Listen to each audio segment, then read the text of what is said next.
പ്രാർത്ഥന മാതാവ് കേട്ടു. എന്നാത്തിനാ വീട്ടിൽ നിന്ന് പുറത്തിറങ്ങാത്ത എന്റെ അമ്മച്ചിക്ക് അത്യാവശ്യമായിട്ട് വെളിയിലോട്ട് പോണോന്ന് പറഞ്ഞത്? എന്റെ ലൊടക്ക് വണ്ടി മതിയോ അതോ വല്യമാവന്റെ ബെൻസ് എടുക്കണോ? രണ്ടും വേണ്ട, നടന്നു പോയാ മതി. അപ്പൊ പള്ളിയിലോട്ടായിരിക്കും. ആ എന്നാ ഈ ദിവസം ഏതാന്നറിയോ നിനക്ക്? നിന്റെ അപ്പം മരിച്ചിട്ട് ഇന്നേക്ക് 25 കൊല്ലം തികയാ. പള്ളിയിൽ പോയി പ്രാർത്ഥിക്കാൻ നീയും വേണം എന്റെ കൂടെ.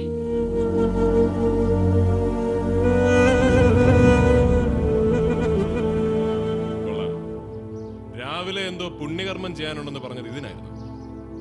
അപ്പന്റെ ആത്മാവിന് വേണ്ടി പള്ളിയിൽ പോയി മെഴുകുതിരി കത്തിച്ച് പ്രാർത്ഥിക്കാൻ അമ്മച്ചി പോയാ മതി, ഞാനില്ല. അതെന്നാ നീ ഇല്ലാത്തെ? വർഷാവർഷം ഇന്നേ ദിവസം ഞാൻ നിന്നെ വിളിക്കുമ്പോഴൊക്കെ നിനക്ക് സൗകര്യം കിട്ടത്തില്ല. എനിക്ക് ഇന്നറിയണം നീ എന്നെ ഇല്ലാത്തേന്ന്. എനിക്ക് സൗകര്യപ്പെടുകയല്ല, അത്രേ ഉള്ളു കാര്യം.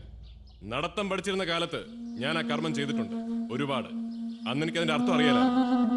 പിന്നെ ഊര് തണ്ടി തിരിച്ചു വന്നപ്പോ എനിക്ക് മനസ്സിലായി, ഞാൻ ജനിക്കുന്നതിന് മുമ്പ് പോയവർക്ക് വേണ്ടി മെഴുകുതിരി കത്തിച്ച് പ്രാർത്ഥിക്കാൻ എന്നെ കിട്ടുകയല്ല മച്ചി. നീ എന്നതാടാ പറഞ്ഞത്? നീ ജനിക്കുന്നതിന് മുൻപ് പോയ ആളല്ലാതെ നിന്റെ അമ്മയുടെ അടുത്തോട്ട് നിന്റെ അപ്പനാവാൻ വേണ്ടി വേറെ ആരെങ്കിലും കയറി വന്നൊന്ന് തോന്നുന്നുണ്ടോ നിനക്ക്? അങ്ങനെയാണെങ്കിൽ ഈ കത്തിക്കൊണ്ടിരിക്കുന്ന മെഴുകുതിരി അണച്ച് ഇതും കൊണ്ട് അവസാനിപ്പിക്കും നിന്റെ അമ്മച്ചി. അമ്മച്ചി അവസാനിപ്പിക്കണ്ട, ഇത് ഞാൻ അവസാനിപ്പിച്ചോളാം. മതി ഇങ്ങനെ ഒരുക്കി തീരുന്നത്.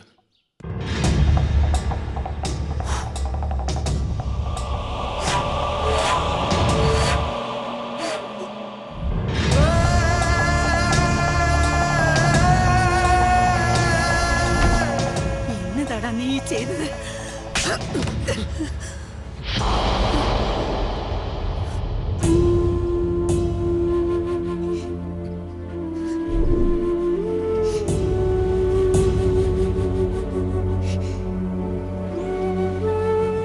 ഇതോടെ തീർന്നടാ നിന്റെ അമ്മച്ചിക്ക് ഈ കുടുംബത്തിലുള്ള സ്ഥാനം.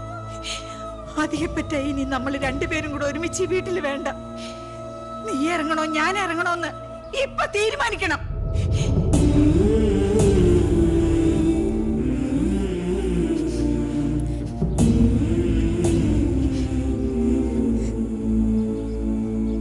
ഞാൻ ഇറങ്ങിക്കോളാം.